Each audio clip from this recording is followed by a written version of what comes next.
कौन हूँ? क्या है मेरा स्वरूप? क्या है मेरा लक्ष्य? मैं इस दुनिया में क्यों आया हूँ?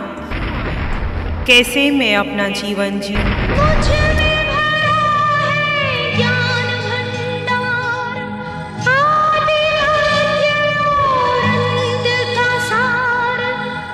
शिवाचार्य श्री जी द्वारा प्रतिपादित आत्म ध्यान शिविरों में मैं आत्मा हूँ, मैं आत्मा हूँ। कैसे मैं अपना जीवन जीऊँ जिससे मैं स्वस्थ, शक्ति, आनंद, ज्ञान एवं प्रेम पूर्ण जीवन व्यतीत कर सकूं।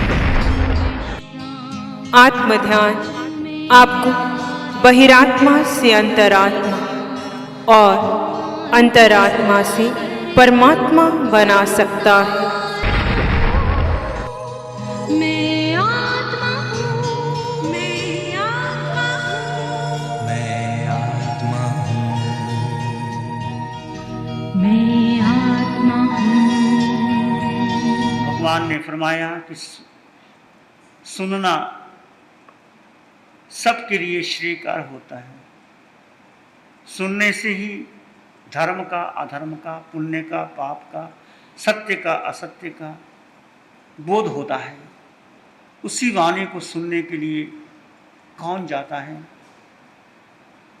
एक महान रिद्धिशाली देव जिसकी बहुत रिद्धि का बयान किया गया है यहाँ, वो अपने 32 प्रकार के नाटक में रंगा हुआ है। विपुल अवधि ज्ञान के द्वारा जाना कि भगवान आमलकप्पा नगरी में पधारे हैं, आमर वन के अंदर। अपने अवधि ज्ञान से देखा कि भगवान विराजमान है। अपने आसन से उठा, 7 कदम आगे गया, झुका, उत्तरासन किया और नमोत्थनम के विधि से वहीं ऊपर बैठे बैठे वंदन किया। अब ये वंदन क्या कहता है हमें कि आप यहाँ बैठे बैठे जब आप समायिक करते हैं, प्रतिक्रमण करते हैं, ध्यान करते हैं, स्वाध्याय करते हैं, अनुष्ठान करते हैं, कुछ भी करते हैं, तो आप भी अरिहंत परमात्मा को साक्षी से यहाँ भी नमोत्थनम की विधि से, तिकत्तु की विधि से भावपूर्वक नमन करते हैं। और भावपूर्वक नमन करने से आपके अनंत कर्म क्षय हो जाते हैं। महाराजा कृष्ण ने वंदन किया था नरक के गोत्र, वंदन कम हो गए। राजा श्रेणिक ने वंदन किया था। आप भी जब भगवान को वंदन करना तो भाव से करना, जैसे सूर्याप देव ने भाव से उठकर वहां बैठे बैठे वंदन किया। बहुत से देव हैं वो भोगों में लगे हैं, ऐश्वर्य में लगे हैं, मिथ्या दृष्टि देव हैं, उनको ख्याल भी नहीं आता भगवान का। कभी धर्म चर्चा की बात ही नहीं, धर्म सुनने की बात ही नहीं। परंतु वही देव जो आत्मज्ञानी होगा, सम्यक दृष्टि होगा, उसके भीतर एक जिज्ञासा उत्पन्न होगी कि मैं भगवान के दर्शन करूं, भगवान को वंदन करूं, भगवान के समोसर में जाऊं। ऐसा सूर्यादेव जिनकी रिद्धि का वर्णन इस शास्त्र में किया है, बहुत विस्तार से किया है। पहले तो वो देव अपने अवयोगिक देवों को आज्ञा देता है कि जाओ समोसर में भगवान के पास जाना है, वहाँ की भूमि को पवित्र करो, शुद्ध करो। अवयोगिक देव आज्ञा लेकर के भगवान के समोसर में आते हैं और भगवान से प्रार्थना करते हैं, प्रभु अवयोगिक देव हम आए हैं। सूर्याप देव की आज्ञा से भगवान ने कहा कि जीत व्यवहार है, जैसे आपकी आत्मा को सुख। क्योंकि भगवान के समोसर में 64 प्रकार के इंद्र आते हैं, वंदन करते हैं, समोसर में आकर के भक्ति करते हैं। ऐसे वो आए, उन्होंने भूमि को पवित्र किया, शुद्ध किया। वो महान रिद्धि संपन्न देव भगवान के पास आए। भगवान से 6 प्रश्न पूछे उन्होंने। प्रश्न बहुत ही अध्यात्म से परिपूर्ण है। उस देव की कितनी उच्च स्थिति थी। कोई व्यक्ति प्रश्न पूछता है तो प्रश्नकर्ता का पता चल जाता है वो किस लेवल पे है, कैसे उसकी समझ है, क्या वो धर्म को जानता है, कितनी गहराई है। इसलिए इस सभा में आप भी कोई भी शंका हो तो आप एक लिख करके दीजिए, आपके प्रश्नों का समाधान होगा। तो भगवान से पूछा, प्रभु मैं भवी हूँ कि अभवी हूँ। दूसरा प्रश्न पूछा, मैं सम्यक दृष्टि हूँ या मिथ्या दृष्टि हूँ। तीसरा प्रश्न पूछा, मैं प्रत संसारी हूँ या अनंत संसारी हूँ। चौथा प्रश्न, मैं सुलभ बोधी हूँ कि दुर्लभ बोधी हूँ। पांचवा, मैं आराधक हूँ कि विराधक हूँ। छठा, मैं चरम शरीर हूँ या अचरम शरीर हूँ। 6 प्रश्न बहुत ही महत्वपूर्ण प्रश्न हैं, इस पर हम चर्चा करेंगे। पहला प्रश्न उन्हें पूछा कि मैं भवी हूँ कि अभवी हूँ। भवी अभवी का मतलब क्या होता है? भवी वो व्यक्ति होता है जो मोक्ष जाएगा, अभवी वो होता है जो कभी मोक्ष जाएगा ही नहीं। वो धर्म करेगा, पुण्य करेगा, सत्संग सुनेगा, दान देगा, शील का पालन करेगा, तप प्रार्थना करेगा, ध्यान भी करेगा, सब कुछ करेगा और इतना क्रिया करेगा, इतना संयम का पालन करेगा। वो साधु भी हो सकते हैं, साध्वी भी, श्रावक श्राविका, परंतु वो 21 देवलोक तक चले जा सकते हैं, वापस नीचे आ जाएंगे, आगे नहीं जाएंगे। 26 देवलोक हैं। इस लोक के नक्शे में 7 हैं चित नरक, पहली, दूसरी, तीसरी, चौथी, पांचवी, छठी, सातवीं। बीच में है ये मध्यालोक, ऊपर 26 देवलोक और ऊपर सिद्धशिला जो 45 लाख जो जिनकी गोलाकार में है, और ऊपर जैसे चंद्रमा के बिल्कुल बारीक, वहाँ सिद्ध भगवान विराजमान होते हैं, ज्योति में ज्योत समा जाती है। ये जैन दर्शन ही मान्यता, इस प्रकार की मान्यता है। बाकी कई जगह तो ज्योत में ज्योत समा गई, और बुद्ध धर्म में इसकी कोई व्याख्या नहीं की गई कि बस इसकी प्रश्न चर्चा ही ना करो, परंतु भगवान सर्वज्ञ सर्वदर्शी ने इसके बारे में। तो पहला प्रश्न पूछा कि प्रभु मैं भवी हूँ कि अभवी हूँ। और आपके मन में यदि प्रश्न आता है, लोग प्रवचन सुनते हैं, धर्म क्रिया करते हैं, परंतु उनके मन में कभी भाव ही नहीं आता कि मैं भवी हूं कि अभवी हूं। वो क्रिया करेंगे, धर्म करेंगे, सत्संग सुनेंगे, सब कुछ करेंगे, सारी क्रिया वही करेंगे जो भवी करता है या भवी करता है, परंतु वो इतनी क्रिया करेंगे, भगवान कहते 21 देवलोक तक इतना पुण्य बांध लेते हैं, एक देवलोक नहीं, 2 नहीं, 21 देवलोक तक जाते हैं। फिर वो 5 अनुत्तर विमानों तक नहीं जाते, फिर वो नीचे आ जाते हैं, ऊपर नहीं जा सकते। और इतना पाप कर्म करते हैं, 7वीं नरक तक चले जाते हैं अभवी, और वो कभी मोक्ष नहीं जाएंगे। आप कहेंगे क्यों नहीं जाएंगे? क्योंकि उनके भीतर ऐसा अंतःकरण में भाव ही नहीं आता, वो करुणा का भाव ही नहीं उमड़ता। क्रियाएं करेंगे परंतु वो भाव नहीं उमड़ता। भवी, भगवान से पूछा, भवी कौन होता है? जिसके भीतर मोक्ष की रुचि होती है। किस मानव जीवन में मैं धर्म करूं, दान करूं, शील का पालन करूं, तप करूं, चतुर्मास में आऊं, चतुर्मास करवाऊं, ध्यान शिविर लूं, ध्यान शिविरों में लाभ लूं, जो जो धर्म के कार्य हैं उसमें आप रुचि रखते हैं, और रुचि के साथ कि प्रभु मेरी अवस्था कब आएगी, मैं भी आपकी तरह मैं केवल ज्ञान प्राप्त करूंगा, मैं 4 घनघाती कर्म क्षय होंगे, मैं आपके समुसरण में आकर के तप करूंगा, मैं आपके समुसरण में आकर के ध्यान करूंगा, मैं आपके समुसरण में आकर के प्रभु आपकी वाणी सुनूंगा। ऐसी जो भावना, रुचि, मोक्ष की रुचि का होना, जिसको रुचि है वो भवी होता है। जो पूछता है, जिसके भीतर एक प्यास होती है, तो उसने पूछा प्रभु मैं भवी हूं कि अभवी हूं, मन में जिज्ञासा ही नहीं जाती। कई संतों को हम कहते हैं आपके मन में छोड़ो ना, क्या करना भवी अभवी, बस अपना साधुपना पालो, क्रिया पालो, प्रवचन करो, सब कुछ करो, बाद में विचार करेंगे, अगले जन्म में देखेंगे, भगवान के पास जाएंगे, क्या करना है। मन में प्रश्न ही नहीं आता।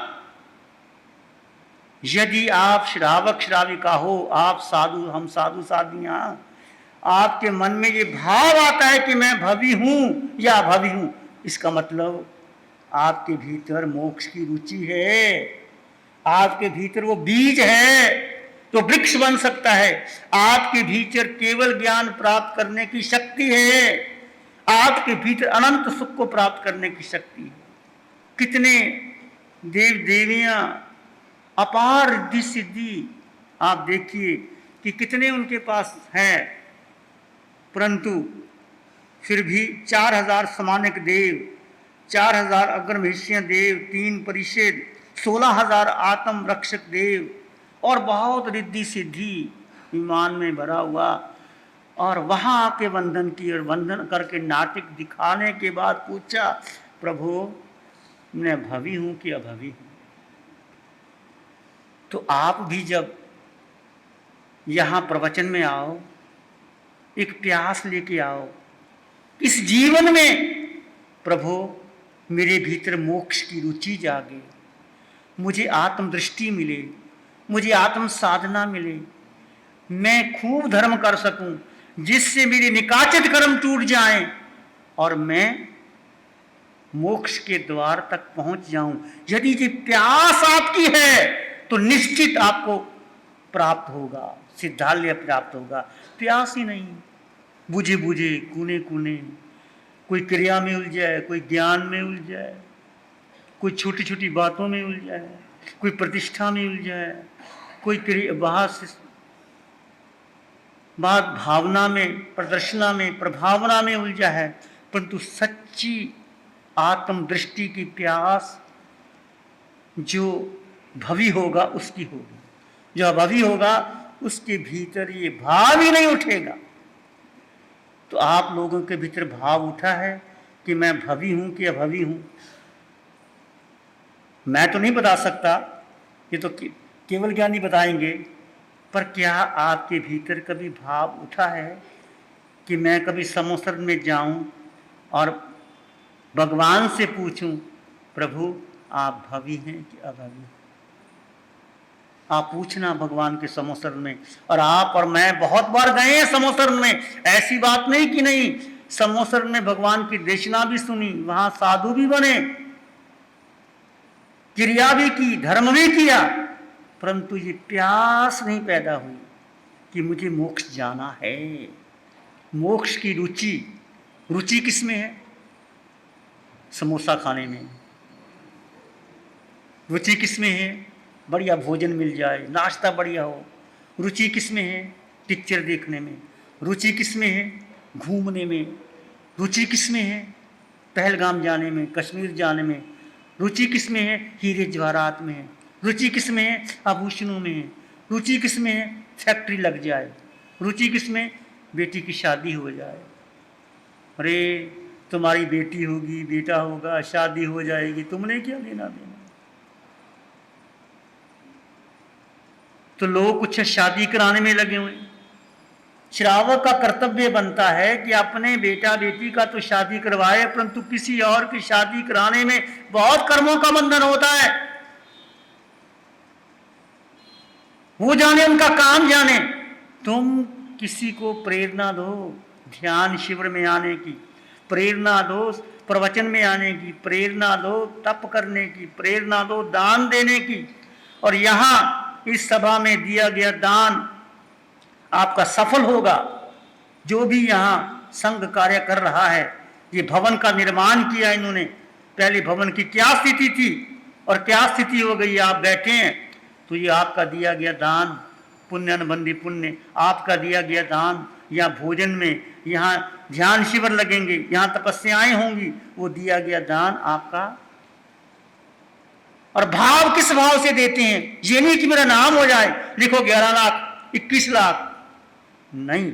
देना जरूर। आप भोजन करते हैं, आप लोग नाश्ता करते हो, फोकट में मत खाना, देते रहना। तुम्हारे पास कमी नहीं है, जितना दोगे उतना और आ जाएगा, कमी कहीं नहीं है। और जितना दोगे इस यज्ञ में आपको कमी नहीं होती। देखो ये मंदिर में 5 दिन का कार्यक्रम चला, ये कितनी प्रभावना में 25 लाख रुपए लगा दिए इन्होंने, बोलियां 2 लाख 4 लाख 11 लाख। आप लोग, हम नहीं कहते कि बोलियां लगाओ, पर इस चतुर्मास में आप जो भी तन मन धन से सेवा कर सकते जरूर करो, और खाली मत लौट जाना। आपको वो परम धन मिलेगा जो मोक्ष तक ले जाएगा, और भाग्यशाली होंगे वो लोग जो वो परम धन ले जाएंगे। मेरा समय हो गया, मैं अतिक्रमण नहीं करना चाहता। ये 5-6 प्रश्नों की चर्चा कल करेंगे। मैं आत्मा हूँ, मैं आत्मा हूँ। आंखें बंद।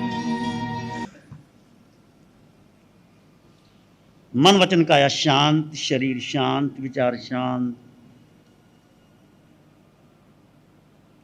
सिर के सिरे से पांव की अंगूठे तक अपने भीतर शुद्ध चेतना का एहसास कीजिए। इस देह में आत्मा है, आत्मा में केवल ज्ञान है। ये आत्मा परमात्मा बन सकती है। अपने भीतर विचार करें, जो विचार आ रहे हैं आने दो, जा रहे हैं जाने दो। आत्मा का स्वभाव दृष्टा मात्र, केवल देखो और जानो, कोई क्रिया प्रतिक्रिया नहीं करना। प्रतिक्रिया करना शरीर का धर्म है, आत्मा का धर्म जानना और देखना। जो श्वासें दृष्टा भाव में बीत गई वो कर्मों की नजरा है, जो श्वासें क्रिया प्रतिक्रिया में बीती वो कर्मों का बंधन है।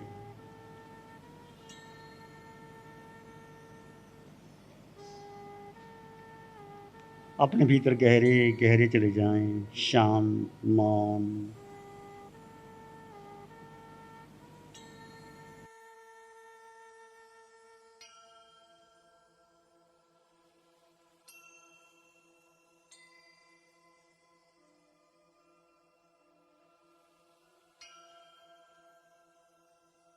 एक लंबा गहरा श्वास लें, अरिहंत परमात्मा के चरणों में अनंत कृतज्ञता ज्ञापित करें। एक और लंबा गहरा श्वास, अरिहंत परमात्मा के चरणों में नमन और वंदन। दोनों हाथों को आंखों पे ले जाएं, हल्का सा स्पर्श, धीरे से आंखें खोल सकते हैं। नमो अरिहंतानंग, नमो सिद्धानंग, नमो आयरियानंग, नमो वज्जायानंग, नमो लोय सब सावनंग। श्री चत्तारी मंगलम, अरहंता मंगलम, सिद्धा मंगलम, साहु मंगलम, केवली पाणत्तो धम्मो मंगलम। चत्तारी लोग उत्तम, अरहंता लोग उत्तम, सिद्धा लोग उत्तम, साहु लोग उत्तम, केवली पाणत्तो धम्मो लोग उत्तम। चत्तारी शरणं भवज्जामि, अरहन्ते शरणं भवज्जामि, सिद्धे शरणं भवज्जामि, साहु शरणं भवज्जामि, केवली पाणत्तं धम्मं शरणं। चार शरण दुख हरण जगत में, और न शरणा कोई होगा। जो भव प्राणी करे